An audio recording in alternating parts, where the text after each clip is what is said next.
Thank you very much. Our final witness is also using an assumed name, and again we ask our friends in the media to respect the need for her to protect her family. And we finally call on Nayirah to testify. Mr. Chairman and members of the committee, my name is Nayirah, and I just came out of Kuwait.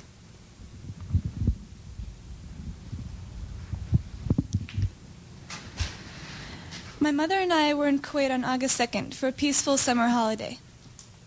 My older sister had a baby on July 29th, and we wanted to spend some time in Kuwait with her.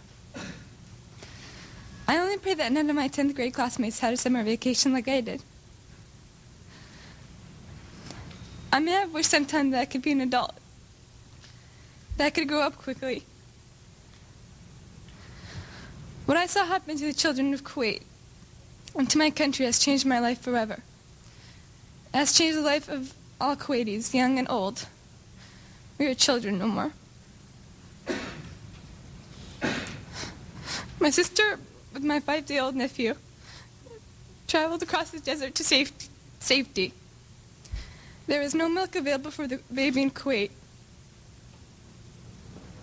They barely escaped when their car was stuck in the desert sand, and help came from Saudi Arabia.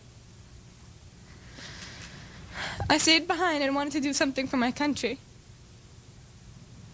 The second week after an invasion, I volunteered at the Al-Adan hospital with 12 other women who wanted to help as well. I was the youngest volunteer. The other women were from 20 to 30 years old. While I was there, I saw the Iraqi soldiers come into the hospital with guns. They took the babies out of the incubators, and left the children to die on the cold floor. It was horrifying. I could not help but think of my nephew, who, if born premature, might have died that day as well. After I left the hospital, some of my friends and I distributed flyers condemning the Iraqi invasion until we were warned we might be killed if the Iraqis saw us. The Iraqis have destroyed everything in Kuwait. They stripped the supermarkets of food, the pharmacies of medicine, the factories of medical supplies, ransacked our houses, and tortured neighbors and friends. I saw and talked to a friend of mine after his torture and released by the Iraqis. He is 22, but he looked as though he could have been an old man. The Iraqis dunked his head into a swimming pool until he almost drowned. They pulled out his fingernails and applied electric shock to sensitive private parts of his body. He was lucky to survive. If an Iraqi soldier was found dead in a neighborhood, they burned to the ground all the houses in the general vicinity and would not let firefighters come until only ash and rubble was left. The Iraqis were making fun of President Bush and verbally and physically abusing my family and me on our way out of Kuwait. We only did so because life in Kuwait became unbearable. They have forced us to hide, burn, or destroy everything identifying our country and our government. I want to emphasize that Kuwait is our mother and the Emir our father. We repeated this on the roofs of our houses in Kuwait until the Iraqis began shooting at us. And we shall repeat it again. I am glad I am 15, old enough to remember Kuwait before Saddam Hussein destroyed it, and young enough to rebuild it. Thank you. Nayirah, thank you. Let me thank all of our witnesses.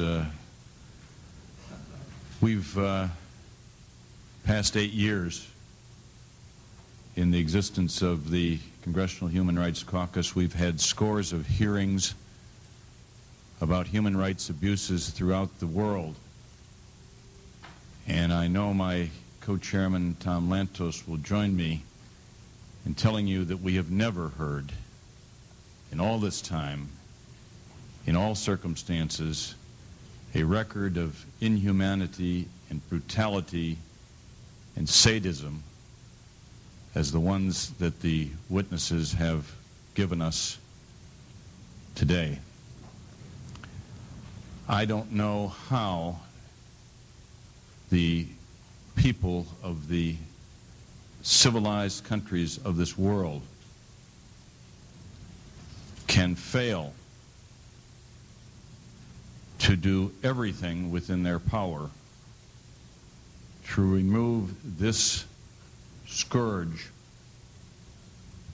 from the face of our earth,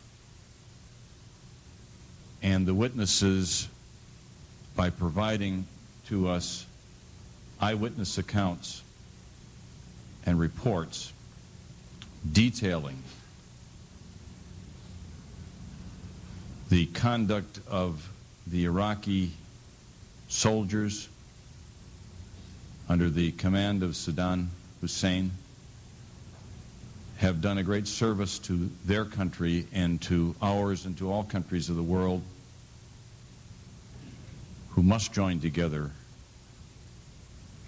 and take whatever action may be necessary to free the people of Kuwait from this aggression and brutality. Tom Lantos.